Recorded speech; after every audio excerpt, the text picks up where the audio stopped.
Hello, hello, hello, and welcome to a very special edition of the Rent to Rent Success Podcast. This is our Legend series where we'll be bringing you legends in business and property every month. We're celebrating the power of ethical property investing to change lives. We're debunking the myth that you need a lot of money to get started in property, and we're inspiring each other to believe bigger, to be bolder, and to be game changers for good. And after our live recording of the podcast episode now, we're going to have an exclusive private presentation and Q&A for our Rent to Rent superstars within our Rent to Rent Superstars group. So this month's Legend Series, we are kicking off with the very first in these Legend Series events with investment legend Emmanuel Asuquo. Of the BBC's Your Money or Your Life program and Channel 4's Save Well, Spend Better series. Emmanuel is a legend. He's a qualified financial advisor and has worked in financial services for over 15 years. He's been featured in The Times, The Telegraph, The Daily Mail, and he's given financial talks all over the UK to over 20,000 people in the last 2 years. He's a busy man, so we're delighted that he's been able to join us today. And on the BBC's Your Money or Your Life program, he's helped families to save just under one single family save £10,000 in a year. So Emmanuel has a passion for helping people, and his vision is to become the financial advisor to the nation. In my view, he's already there. So grab your notepad, get your tea, get your coffee, relax, and enjoy this chat, which really could change the financial game for you. So welcome. Thank you, Stephanie. Thank you so much. Lovely to be here. Really looking forward to it. Yes, welcome investment legend Emmanuel Asuquo, to give you your full title. So, Emmanuel, obviously delighted that you could come and be here with us today. Can I ask you, Emmanuel, what inspired you to get started in this line of work? Yeah, good question. I think for me, it was where my upbringing, where I was brought up. So my dad's an accountant, so he always kind of pushed me to get into accounts and into finance. So I always had that kind of idea and vision to want to get into that. Then thereafter, as a young boy, I grew up in a place called Tower Hamlets, Canary Wharf. And where I live is called Limehouse, and right next to Limehouse is Canary Wharf. So looking out of my window and seeing these skyscrapers and knowing that, there's money over there really was me wanting to get into those buildings. And the two main buildings I could see were Barclays and HSBC. They were the two main buildings I could see. And I was like, one day I want to be in those buildings looking back at my estate. And so that was kind of my driving force to say, look, get into the banks, get a job in a bank, and then work your way up and get into one of those buildings so you can, live your dream. And that's kind of the start. That dream that I had at 13, 14, by 22 I made happen with Barclays, and I became a financial advisor, qualified financial advisor in Barclays at age 22, the youngest financial advisor in the country at the time. And I got the opportunity to go into that building, look back, but I was so high up I couldn't even see my estate. I was all the way up in the clouds, but I knew what direction it was in. And that kind of gave me the first time that I realized that you can dream something, you can think of something, and if you put enough effort, desire, passion into that, you can make it happen. I love that story. And also enjoying the story is Tyrone, who's delighted to be on live. And we've also got Pierre with us tonight saying hello. Hello. Hi, Pierre. So you started off, you had all that ambition as a young man, you got up there in the clouds, but you then went on to leave the clouds and start your own business. And that must have been quite a leap. Or tell us about that. What prompted you to, after realizing your ambition to get into Canary Wharf and to be doing your dream job, to be the youngest financial advisor, what made you decide to leave? I think for me, it was that I never saw anyone that kind of looked like me or came from where I'm from. They weren't my clients. I think financial advice in the UK is really based at, high net worth individuals. And it tends to be that those people come from a certain background or have been privileged on a certain income, live a certain lifestyle. And I wanted to make sure I could help people at the grassroots, because that's where I came from. And I'm a big believer that, just because I came from somewhere, I don't need to pull the ladder up. I need to actually go down and bring other people and let them know that they can, what they need to do. And so rather than focus on just high net worth individuals and making rich people richer, I decided to leave that world and say, look, how can I help people at the grassroots to be the first in their family to buy a property, or, get themselves an investment portfolio, or start saving their pension for their retirement, and start giving financial advice and getting people to go from being consumers to being investors and owners. And so that's what I do now. Brilliant. That is incredible. And I just thought, because some people might not understand what your service is. Yeah. So it would be great to hear of a story of somebody you've helped. So you said previously you were just helping high net worth individuals when you were at Barclays, but perhaps you could give us a story of somebody you've helped since you've been running your own business who has really benefited. Yeah, I mean, I help people every single day. So what I do is, most people come in and we'll start with a financial review meeting, where we sit down and we look at where they're at, where they're coming from, maybe some of the habits that they may have, and how we can overcome those to give them good financial habits, get them a plan. So I had a client who, came in and they didn't have no goals. I'll be honest, they didn't have no goals. They just knew that they weren't managing their money well and they had bad credit. And that was the main thing they came in. We came in, we set them up a plan. By the time I spoke to them, they thought they could never buy a property. So they weren't even thinking about buying a property. We set them a plan and a goal to get them a property within 12 months. We set them up with what they need to do to fix their credit so they could get a low rate mortgage by the time they get there. I helped them look at, where they could buy, what their money could get them, help them in regards to their career. So looking at, okay, actually, your income is not enough for the house that you want.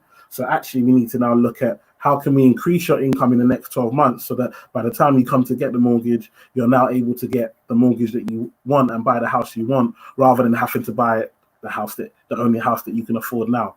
And so we looked at what courses that they could take, experience that they could get themselves, and we were able to increase their salary by 10K in a 12-month period. We then saved up a deposit with her and her husband. And then within 12 months, they were able to buy their first property.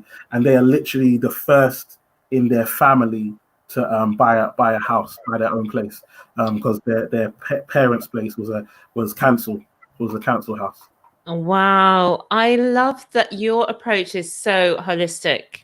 Yes. So you increase the salary massively. Yeah. Most people don't have the confidence to do that. Exactly. You increase the salary massively. You fix the credit. Yes. And you got in place the habits to enable the savings for the deposit. Yes. So let's take that step by step. Because actually, I think a lot of people would love to have those outcomes that you there talked about. Yes. So can you tell us one or two of the things, or the mindset perhaps, is it? How did the person increase their salary by £10,000? I mean, that must have been your coaching and advice, I'm guessing. Yeah, so what they had to do was to really look at what is the next step up from them. So actually, once we researched what their job role outside, and that's something that, a lot of us don't do. We don't look at and say, what does somebody doing the same job as me actually get? And we found that there were job vacancies that they had the experience for that was already paying more than what they were getting. So now that we realize that they're underpaid already, then what we said was, rather than just switch to a job doing the same thing, what can we do in the next 12 months to elevate your CV, elevate your experience, so that you can actually apply for a senior position?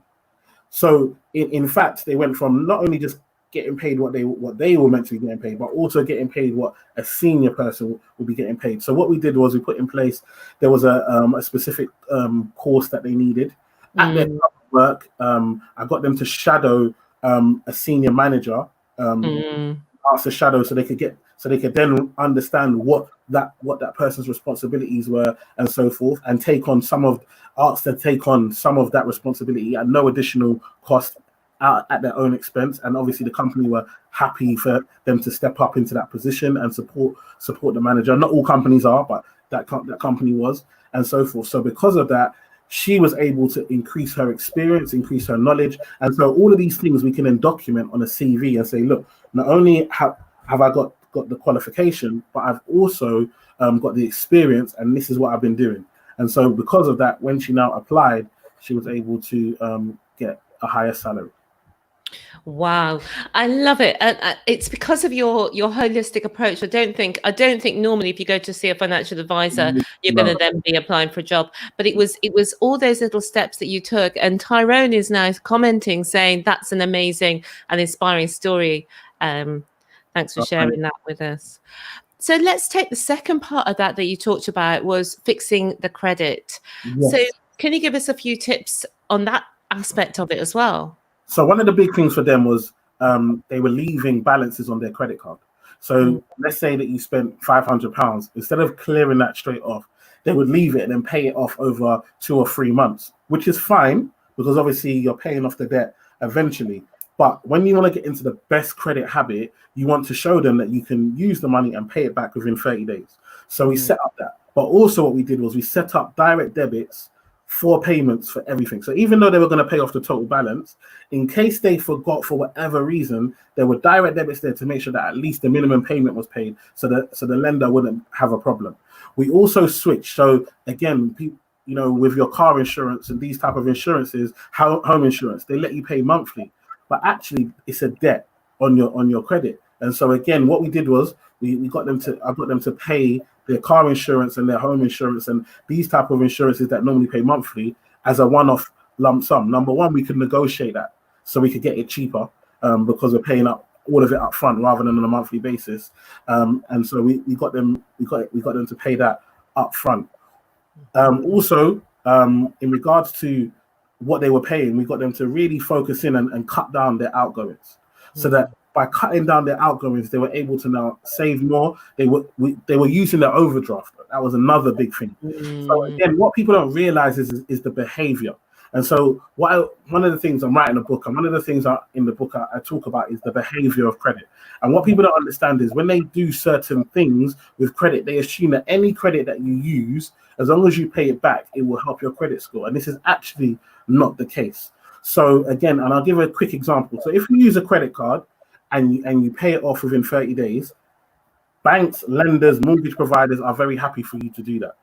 If you use your overdraft, what you are telling a creditor is that you were unable to manage your money in the month and you had to fall in to using your overdraft to get by. And therefore, although you might use it and pay it straight back, it seems as if you're unable to manage your money. So again, that is a bad mark on your credit. If you use a payday loan, which again, people may do for convenience, it shows, even if you pay it off, it shows the behavior that you are unable to manage your salary and therefore had to go to someone else to fill in that gap. And again, if you're getting payday loans or credit for little small items like a £500 payday loan, then you're going to go and turn around to a bank and say, I want 200k mortgage. We have to understand why they might be hesitant to give you that. And so it's about understanding the behaviors. This is just pure gold this evening. So thanks for that. But what I'm loving, as I keep saying, is the holistic approach. So somebody's come to you, they've got a dream, and your help has helped them financially, but it's also give them the mindset to be able to create more income, to get those savings, to put in place those habits. And I'm guessing you're working with people on a longer term basis then, Emmanuel. Definitely. And I've got CV writers, so I work with CV writers.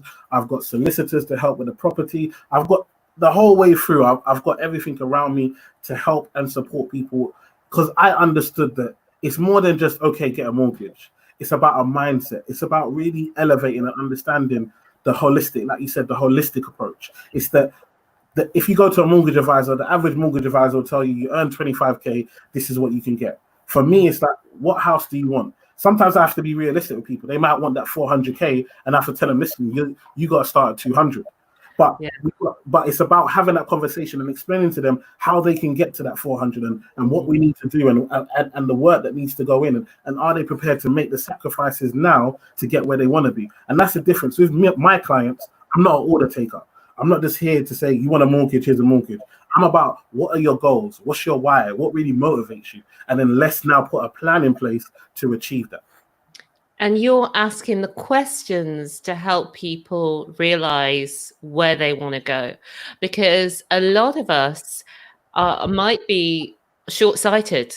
Yes. We might be thinking about the holidays or the, I don't know, the nights out or things that won't be here today, gone tomorrow, but we might, and then we miss out on the house or Yes. the longer term things that we want for our future, for our family and so on. No, definitely. And I think it's so important to understand that is that yes, you can have the holidays, yes, you can have all of those things, but in moderation. But also you only know what you know. So Yeah. if you don't know that actually if I cut out these holidays or if I go out to eat once a month instead of every single week and I times that by 12 and I did times that by 3, now I've got a deposit for a house. Yes. You don't know that until we have that conversation. And so Yeah. it's about educating, and that's why people pay for financial advice. That's why people that have money tend to pay for advice, because they understand that they only know what they know, and their time is better suited for them to focus on what they do to make their money, and they'll pay somebody else to focus on something else. And so that's what I want to try and give my clients at the lowest level possible to really uplift them. And that's how we can build generational wealth. Because if you know how to manage your money better, now that can be taught in a household. And now that knowledge can be passed down. And that's why, for me, I wanted to help people that I felt were just being abandoned. Oh, and we've had some lovely comments also from Tyrone, very much along those lines, that the average person wouldn't be aware of this. And he really feels that this should be taught in schools. Yeah. And also, he's saying that he feels intimidated to go to financial advisors, but you sound approachable.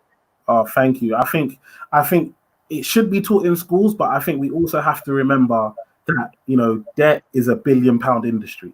Yes. And you having bad credit means that now another company can charge you 2%, 3% more. And so we have to remember that actually, if everybody was great with their money, banks wouldn't be that happy because they'd have to give you the best rates. You wouldn't be taking money unnecessarily, and people wouldn't be trapped in debt and in that poverty cycle. So it is an industry, and it's something that we have to put on ourselves to try and learn and grasp. And thank you. I am very approachable. I try to keep it down to earth and not to use jargon to confuse people. Well, we're grateful, Emmanuel, that you've left behind the high net worth to work with, well, ordinary people really, and help us all to do better, grow better. So that was great actually to start off with a story, because that's really brought it home as to the real impact it can have.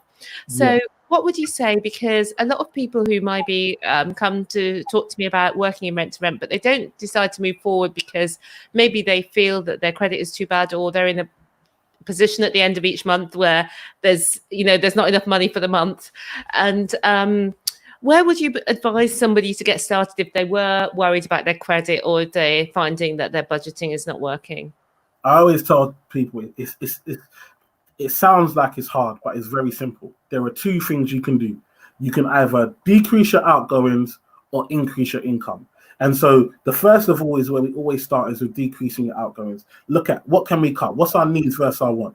Delay gratification. What can we put away? Because we live in a society of instant gratification. We want it now. We want it yesterday. Do you know what I mean? And so because of that, we're already spending money before we've earned it. So a lot of the time I get clients that come in and they've already paid for stuff on credit or on an overdraft and say, when I get paid, that will get paid off. So now you've already spent it and you're living backwards. And so it's about coming out of that and being able to pay yourself forward and put money away for the future. And then it's about, what are you doing outside of your 9 to 5? So what are you doing on your evenings and weekends? If you're serious about reaching your goals, what are you doing to add that income that will allow you to do what you want to do, or what goal you want to achieve? And then it's about, how much value have you added to yourself? Because if you add value to yourself, somebody will pay you for the value that you've added to yourself. So again, we live in a very much an economy that's very service based. Hence why a pandemic will kill us, because we don't make anything. Our whole economy is based on services. So Yeah. if you add value to yourself, now you can go online and you don't have to limit yourself. This internet means you don't have to limit yourself to the people around you. You might feel like, oh, in the UK, nobody will listen to me, but you may have a connection to someone in Africa or in Europe or in America that might want to take the advice or the value that you've added to yourself. And that's now a service-based business that you can gain an income from that you don't need for your daily living, so you can put that away to your savings goal. That's fantastic. And we've had another comment saying that, yes, they're enjoying your journey, Emmanuel. Now, okay, so we've talked about, how to get yourself back on track. You've boosted up your income. I know that you talk about cutting your costs as well, but let's take things on to the next step that I know that a lot of people might already be solvent. They've got more coming in than going out. But they are not sure about how to go about investing. And I think people may feel like Tyrone, who commented earlier, who feels a little bit intimidated to find out more about it. Yeah, I think when it comes to investing, there's two things that you can do it by yourself. You can do it with doing your own research and trying to educate yourself, whether that's podcasts, Instagram, Facebook groups. There are ways for YouTube where you can educate yourself, or you can seek the help of a professional to help you. But it's about the confidence. When it comes to investing, it's all about confidence, because anyone can buy a share, for example. You don't need to have the knowledge to buy. You just click a button and you own that. Where the confidence and the knowledge comes in is whether that was the right time to buy it, how long are you going to hold it for, what's your strategy, what are you trying to gain out of it, and how soon will you sell it, and so forth. So that's where you get the education so you have the confidence that you've done the right research, and if it goes up or if it goes down, you understand the risks that you're taking. I'd say a great place to start, are these kind of robo-advisors where you might not need necessarily, you can have a fund manager. You don't need to be doing the day-to-day. You can have a fund manager and they can manage it on the day-to-day and then take it from there. And then also, we've got apps like Free Trade and Trading 212 that allow you to buy shares quite cheap as well. So again, these are the kind of basic kind of apps and technology that you can use to get started. So robo-advisors, now that's double Dutch to I only know RoboCop. Yes, come on. What is this? Yes, so basically, I'm a financial advisor, but I'm a human. You pay me, right? And so, what a robo advisor does is that it's all done digitally. So you go online, you answer a few questions. They'll find out what your risk is by the way how you answer those questions, and then they'll tell you, based on the way you answer these questions, this is the fund that you should invest in. They manage that money normally passively, so it just follows the market rather than trying to beat the market. And then every 6 months you get a statement saying how well they've done or what's going on in the market and so forth. And they do all the management for you. All you have to do is put your money in. A good example, I'm sure we've all seen the adverts where when you pay for something, it takes your change and puts it into an investment. That's the robo-advisor. That's all done digitally by a computer. Those type of ones allow you to get access to investing at a very low cost, very simple, basic way for you to get started. And then as you build your confidence and knowledge, you can start taking control of those decisions yourself. So you can either go Robo or Asuquo. Yeah, basically. Come on, love the rhyming. Love that. But yeah, that's basically the two. Yeah. I want to go Asuquo. So I want to go Asuquo too. With Asuquo, what's your normal typical strategy? Are you more of a long-term investor in stocks, or are you more of a trader, or is it a mixture? It's definitely a mixture. And what I kind of, this is why I always try and find out my clients' why. So that's one of the big things in our first meeting. We'll understand your why. What are you trying to achieve and why are you trying to achieve it? Because based on your why, so for example, if we know that you've got a short period of time, then we can pick the type of investment that suits that. If we know you've got a longer period of time, then we can do that. You might have multiple goals, so then you can use different strategies depending on those goals. And so it's really about understanding your why, and that's why I guess my type of financial advice is very bespoke to the individual as opposed to a one-stop shop. Mm. Yeah, very, very, very good. I was slightly distracted there because Charles has commented, fund managers always charge a fee no matter if the market goes up or down. What's your take on if your clients make a loss following your advice? I think it's a good question. And a loss is all dependent. And this is one of the big things that I guess when people do invest for themselves, they don't have it. They don't think about it. But at the end of the day, when you invest for a period of time. So if you invest in a fund, normally you're investing for 5 years. And so if you invest for 5 years, if after 6 months it's gone down, yes, it might say your account is worth less than what you put in, but really you've invested for 5 years. So what happens in between that, what happens on any individual day in that time is not the whole investment. It's about your time horizon. Also, too, is that remember when it comes to investing, you want it to go down because you want to buy your shares at a cheaper price. It's like the reason why you'll wait till January to have a big shot because everything's half price. So again, if markets are down, that's a great time to invest. Yes, whatever shares you bought before might be down, but now you've got the opportunity to buy more shares at a lower price. And over the period of time, you will see that they'll go up. And a lot of the time, people don't have the emergency fund, which means that because you don't have an emergency fund, you've put all your money into the market. Now something comes up, you need it, and now you have to take it out at a loss. You only make a loss at the point in which you want to take your money out. So yes, it can be up or down at any given day, just like a property.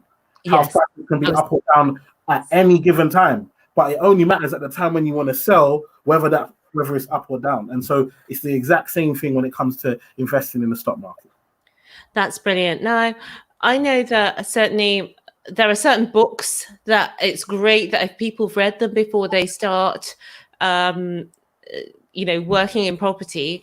And with investing, are there any books that you recommend to people who you take on as your clients? I guess the fundamental kind of foundation books have always been Richest Man in Babylon, kind of for the personal finance, how to manage your money. There's the Rich Dad Poor Dad is a good one. We've got books by the Warren Buffetts. Then there's the more investor ones to let you know about how to get investing and so forth. So there's so many different books. It all depends on your strategy. But what I'd say is a good place to start is Richest Man in Babylon, Rich Dad Poor Dad, and then from there I'd say start going into YouTube and those type of things and listening, because again a lot of this stuff is the books are great and they're the fundamentals, but things are changing all the time. So it's good. It's also good to listen to podcasts, go on YouTube, find videos, and build your knowledge that way. Yeah, and also people can find out a little bit more at emmanuelasuquo.com, and that's excuse me. I went to what's the word? To spell it out, and I thought, oh gosh, that's a lot of letters. EMMANUELASUQUO. Okay, I kind of mashed it up there, but emmanuelasuquo.com. But if you Google Emmanuel Asuquo, he's all over the first page of Google. So yeah. So Emmanuel, we've talked a bit about advice for people getting started, but earlier on I mentioned how you'd save somebody £10,000. What are the cornerstones, do you think, of cutting down your outgoings, or where should people start with that? I think the thing for me is a big one for me is your direct debit. So again, you have these fixed costs that you pay every single month. When did you last review them? When did you last rank them? So one of the big things for me is rank your direct debits. So for example, your first regular payment or direct debit may be your mortgage or your rent that you pay. So that might be number one. Then you might have water, gas, and so forth. But then you start to get down. You might have gym. You might have television, Netflix, and these type of things that you may have other subscriptions. Review them. And I always say the ones that are at the bottom, the ones that are closer to the bottom, you either want to get rid of them, or you want to find out can you negotiate a cheaper price, because in your life they are of the least importance. So why are you wasting your resources on things that are of your least importance? So you want to try and negotiate cheaper prices and so forth on them. But also you want to do it on everything. Don't just renew your mobile phone just because T-Mobile tell you that's the best they can give you. Go find someone else and then go back and tell T-Mobile, well, I found this with someone else. Can you beat that? And just that little bit of work, yes, it's a little bit of work, but that will save you money over the course of the year. And that money you can use to save or invest towards your goal. And so for me, it's really important not just to accept the bills. I had my content house insurance come up, and I literally told them, no, I'm not accepting that. Went online, found it, and I saved myself £60 because someone was doing a 40% off for year one. And literally I could have just kept it simple and carried on, but I found a way to make it cheaper for myself. And so for me, it's about investing in yourself. Give yourself that time to review. Always look at where is your money going, and is there any way that you can save yourself money. Brilliant. And Tyrone is asking, have you got a podcast, Emmanuel? Good question. No, I do not have a podcast yet, but I will be starting one soon. I love it. And also, Tyrone, Emmanuel's all over Instagram. So catch up with Emmanuel on the Iman Effect UK, the Iman Effect UK. So Emmanuel Asuquo on Instagram is giving out enough knowledge on there. And you do, is it weekly lives? Yeah, we do a live every Monday, 9:00. We do a live. And basically those lives, we're going to get the sound off those lives and they will become the podcast. So that's what we're going to be doing going forward. Brilliant. And just to let you know, in case you don't know, I have a podcast. This recording is for a podcast. It's called the Rent to Rent Success Podcast. And that podcast is all about starting up in property with little money using the rent to rent strategy. So back to where we were. Tell us a little bit about you left your job to start up on your own. How long ago was that now?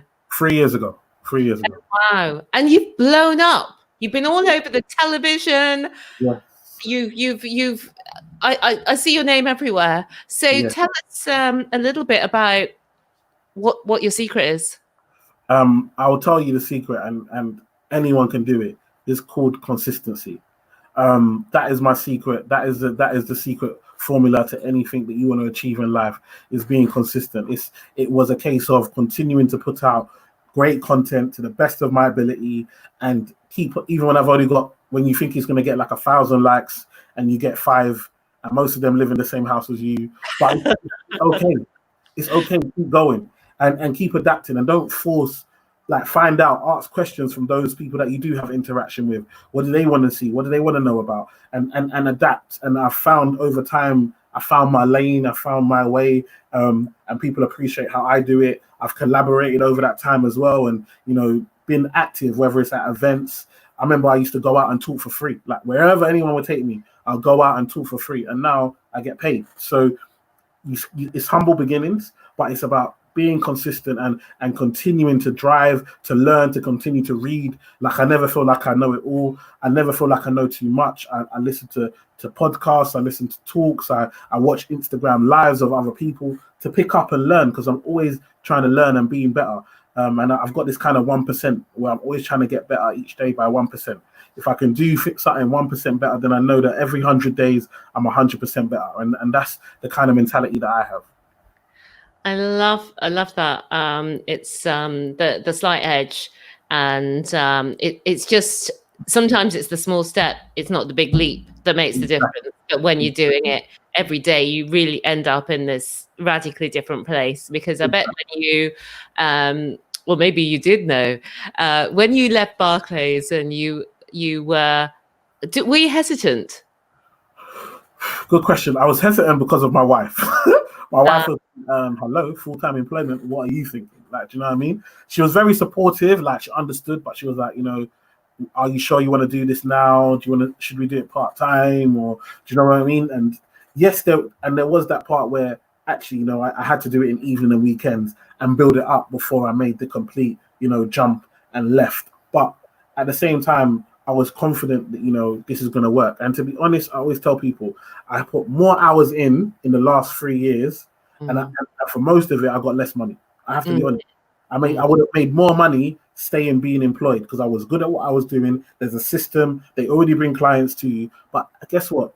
Money is not everything. Money is not freedom. Money is not the be all and end. And I'm about financial freedom and the freedom to pick what I do. And now I'm at a place where I can look after my family, support my family from my own income that I bring in, and I can pick my hours, and no one can tell me I have to miss my child's sports day, or I can't do this event or do that. I can pick my hours and build around my family. And to me, that's more important than the money I could make working for someone else. And so everyone has the decisions that they want to make, but that was one that I had to make for me. That's just given me goosebumps all over, because that is the freedom. That's why we're working for the money, is to get that freedom, is to but tell us about your family, Emmanuel. I've seen your lovely wife on Instagram. Yes, so I've got my wife Miriam. She's amazing. She does cakes. She's able to manage that while looking after the kids. So it was a perfect career choice for her, and she sacrificed that for our family, and I always appreciate her. And that's why whenever I talk about the business, I always say we, because we're a team, and we do that together. And then we've got 4 children. So I've got Malachi, who is 8, Ethan, who is 6, Ellie Aura, who is 4, and Mia Ray, who is 1. So my house is really very busy. But they give me energy. They keep me going. I never forget why I want to wake up to do what I want to do. I always see them. I see their faces, and I know the life that I want to give them, and that keeps me driving and keeps me working. Yeah, and I just want to point people to go check out. You can see Emmanuel and his family on the Amman Effect UK and find out more about all of the things that we're talking about.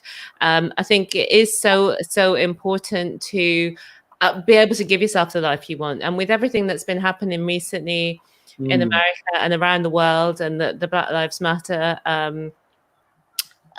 coming to more prominence, I wouldn't say it's a new thing, but coming to more prominence, I think a lot of people are reflecting on their situation and looking at what they can do to put themselves in a better position. And I think what you're offering, Emmanuel, is great to be able to help people who want to fast forward that and accelerate it by putting in some specialist knowledge into the mix. Definitely, and I encourage everyone. We all got different skills. Stephanie, you're using your skills. We all got different skills, different knowledge, and if we start to give that back and don't just want to be the only one that made it, do you know what I mean? At the end of the day, I could have sat in a corporate job and been so proud to be the only Black guy this age doing this and so forth. But for me, it was really important to go back and have representation. And now I get 15-year-olds, 16-year-olds that email me and message me on LinkedIn telling me how I'm their inspiration, and they want to. Do you understand? I could never get that working in somebody else's job. And what price tag can you put on encouraging the next generation to do more? Because representation matters. And if we grow and build and then we give back, I feel that's how we'll grow as a community. Yeah. And what are you doing a giving back now with the young people? I think you have some things going on. Yeah, we've got loads of. I mean, I'm involved in loads of different events. I really want to try and inspire, the next generation. We did the mentoring circle. That was really, really, really amazing.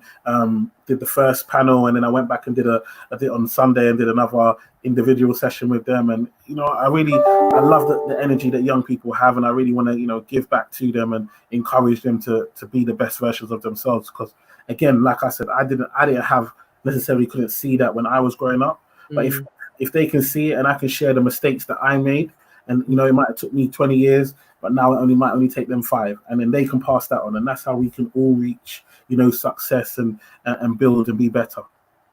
Brilliant. Well, it's been such a thrill to have you join us on the podcast today. I think you've just shared such a depth of knowledge, and really we've only still skated over the surface of what you can really help people with. So just as we draw things to a close, what message do you really want to leave people with, Emmanuel? I think be careful who you get advice from. Like me, I'm I'm qualified. I've done this. Make sure you do your research. Everyone now seems to be a financial advisor or this guru or this, that, and so forth. So definitely be careful with who you get advice from. Yes, it's important, to seek advice and if you can get it, but also make sure that you've informed yourself. Don't just take advice and then do it off the back of what somebody else says. take what they have to say and research it yourself to make sure that you're making the right decisions for you. And check out, if they say that they do this, check out where their qualifications are coming from, or where that experience or knowledge is coming from, and that they actually do it. I know, Stephanie, you've got a wide portfolio you can actually show, but there are people that who are just enthusiastic and will put out that they're doing something. And it's important to be careful who you get advice from, but it's also important to get mentorship and advice and support. Why try and go? Why do we act like we're the first people to have this idea? Like, if someone's already gone and done it before you, and they can show you and prove to you that they've done it before, then definitely seek that and take that and get to where you want to get to a lot quicker. Exactly. And that's a next level mindset, isn't it? Because I try and encourage people, because for many years, decades, I was just going to work, coming home, going to work, so my life was basically passing me by. There wasn't any purpose. There wasn't any, not to say that necessarily if you've got a job that's your situation, but I feel like in the last almost 5 years that I've been working on my own business, suddenly it's like a fire's been lit. It's like I'm so what's the word, productive. But it's all those things that you're talking about, your passion for what you're doing, for sharing it with other people, for feeling like you've found your purpose.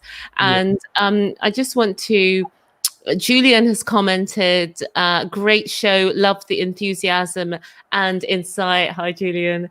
Thanks for your comment. And Muya has commented that it's interesting. So that is such a great bit of advice. Look at who you're taking advice from and take advice from people who are where you want to be. And can demonstrate that. And what I was going to say is, previously in the past, I was one of the people who would say, don't pay for the information or the advice. But what I've seen is, since I've been in this world, and since I want to get results faster and I want to move forward faster, and I can see that people are doing it, so I've invested quite a lot in coaching, and the results have been phenomenal. I mean, just out of this world. And it is a different world, that you see this people who are successful as an athlete, as an actor, as a singer, as a business person. They all have coaches. Oprah has 4 coaches, and she's already ticking nearly every success box that you can think of. Exactly. So Bernadette saying absolutely, and Tyrone is saying thank you both. Stephanie, always great guests, great. Emmanuel, I will be looking out for you. And just want to remind you of the place to look out for Emmanuel is the www.emmanuelasuquo.com. emmanuelasuquo.com, and he's also on Instagram. So that is the end of the episode. Thank you so much, Emmanuel, for joining us. And I just want to open, in case there's anything that I didn't ask you that you would have really loved to have mentioned just before we close. No, just that I am a regulated financial advisor. So when it comes to investments, pensions, mortgages, life insurance, inheritance tax, wills, all of these type of things, you can go to the website and send a message, and we can help and support. So and then if you want a financial plan and for your personal, we can help as well. So no matter where you're at, whether you're at the very beginning or whether you've got money and you're at the other end, we can help. We can cater for the whole financial journey. Brilliant. Well, thank you so much for joining us, whether you're watching, whether you're listening, and thank you, Emmanuel. And I will see you all in the next episode. Bye for now.